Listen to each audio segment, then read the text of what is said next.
নদীর পাঁচ মিশালি মাছ খেতে কারণে ভালো লাগে, কিন্তু এইগুলো মেশানো মাছ কাটাকাটি করতে ঝামেলা, কিন্তু খেতে অনেকটা সুস্বাদু।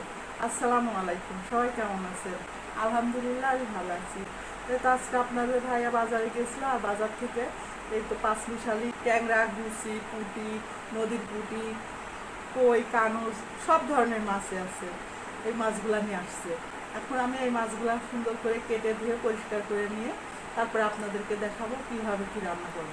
তো ভিডিওটা শুরু থেকে শেষ পর্যন্ত দেখতে থাকুন।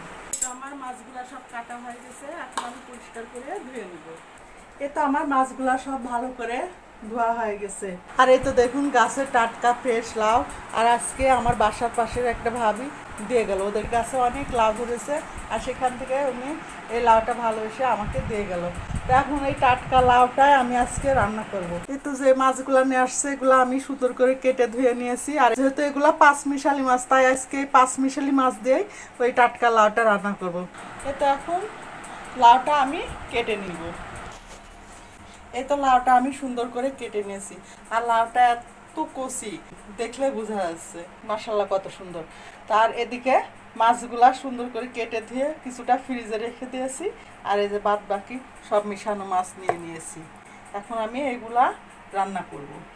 প্রথমে মাছগুলো আমি হলুদ লবণ মাখিয়ে ভেজে নেবো, আর এই লাউটা আজকে কাঁচামরিচ দিয়ে রান্না করবো। আমি সুন্দর করে কাঁচামরিচ, পেঁয়াজ, রসুন সব কিছু একসঙ্গে ভেজে নিব। তেল গরম হয়ে গেছে, প্রথমে পুঁটি মাছগুলো ভেজে নিব। এটা মাছটা ভাজা হয়ে গেছে, এখন তুলে নিব। এবার বাকি মাছগুলো ভেজে ভেজে নিব। তো মাছগুলো ভাজা হয়ে গেছে, এখন এই তেলের ভিতরে আর একটু তেল দিয়ে মশলাগুলো ভেজে নেব। প্রথমে কাঁচামরিচ, রসুন আর পেঁয়াজ কুচি।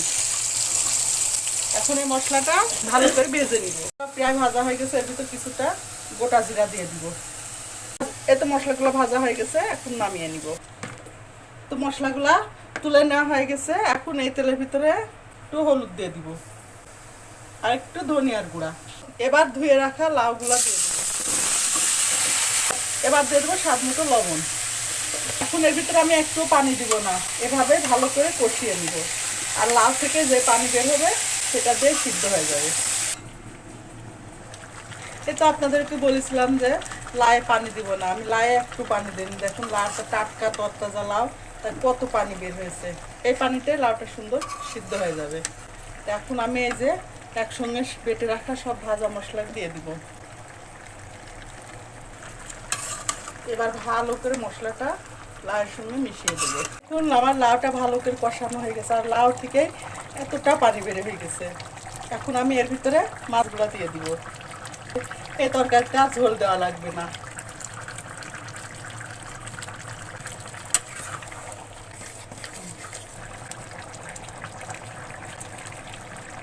মাছগুলো দেওয়া হয়ে গেছে, এখন আমি কিছুক্ষণ রান্না করে তরকারিটা নামিয়ে নিব।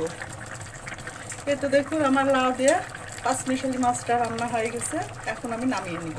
আর দেখুন কাঁচামরিচ দিয়ে যেহেতু তরকারিটা রান্না করা, তরকারিটার কালারটা মাশাআল্লাহ কত সুন্দর হয়েছে, আর খেতেও অনেকটা সুস্বাদু হবে। তো আমার তরকারিটা রান্না হয়ে গেছে, দেখুন মাশাআল্লাহ কত সুন্দর কালার হয়েছে। তো রেসিপিটা যদি ভালো লাগে তাহলে আপনারা বাসায় একদিন এই রেসিপিতে ভাবে তৈরি করে খেয়ে দেখবেন, মাশাআল্লাহ খারাপ লাগবে না। ভালো লাগলে আমার চ্যানেলটা লাইক, কমেন্ট, শেয়ার দিয়ে দেবেন। আজকে এ পর্যন্ত, আগামীতে আবার নতুন কোনো ভিডিও নিয়ে আপনাদের মাঝে উপস্থিত হব। আল্লাহ হাফেজ, আসসালামু আলাইকুম।